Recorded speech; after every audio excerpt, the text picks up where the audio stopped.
মানুষ যদি ধরে আপনারা পিটায় পুলিশের হাতে তুলে দেয় আমাদের কিছু করার নাই, কারণ চাঁদাবাজদের সবাই ধরে পিটাবে। শুনতে পাচ্ছেন আপনি? শোনেন, আপনি হচ্ছে ওই ইজারা তুলবেন বাজার থেকে, বাজারের বাইরে চাঁদা তুলতে আসবেন না কালকে থেকে, বুঝছেন? শুনতে পাচ্ছেন আপনি? শোনেন, আপনি হচ্ছে ওই ইজারা তুলবেন বাজার থেকে, বাজারের বাইরে চাঁদা তুলতে আসবেন না কালকে থেকে, বুঝছেন? বাজারের বাইরে কোনো চাঁদা তুলতে আসবেন না, কোনো চাঁদাবাজি চলবে না দেবিদ্দার।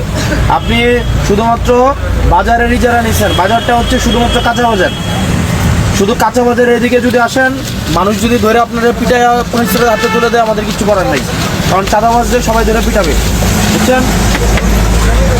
হ্যাঁ, হ্যালো, আমি আপনারা কইতেছি কোনো টাকা, আপনি বাজারের শুধুমাত্র ইজারা নিচ্ছেন, আপনি ফুটপাত, আপনি কারে কারে কইতো বাজারের লোককে, আপনি চাঁদা তুলতে আসেন প্রত্যেকদিন, আমার বাজারের লোককে বলবেন না। চাঁদা তো আপনি উঠান, হ্যাঁ? আপনারা বলে আপনি চাঁদা উঠাইতে আসেন না, আপনারা কে বলে আপনারা? কোন ডিলার?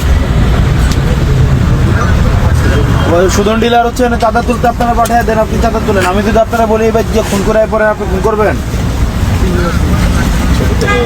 আপনারা যদি বলি যে কালকে গিয়ে খুন করে আসেন এক বাড়ি থেকে, আপনি গিয়ে খুন করবেন? তাহলে সুদন ডিলার যদি আপনারা চাঁদা তুলতে পাঠায়, আপনি কি চাঁদা তুলবেন? তাহলে আপনি চাঁদা তুলতে পাঠালে আসবেন কেন? আপনি কালকে থেকে যেন না দেখি। আর এখানে দোকানদার আপনারা যারা আছেন, কালকে যদি চাঁদার জন্য আসে বাইন্দা রাখবেন একদম। যে চাঁদা তুলতে আসবে বাইন্দা, এই জসিম নিয়ে নাম ওরা বাইন্দা রাখবেন, বাইন্দা পুলিশ খবর দেবেন, বুঝছেন? কোনো চাঁদার জন্য যে আসবে, আপনার এরিয়া হচ্ছে বাজার, বাজারের বাইরে যদি আপনি আসেন আপনারা ধরে বাইন্দা পুলিশে দিয়ে দেবেন, এর কোনো কথা নেই, বাইন্দা পুলিশ।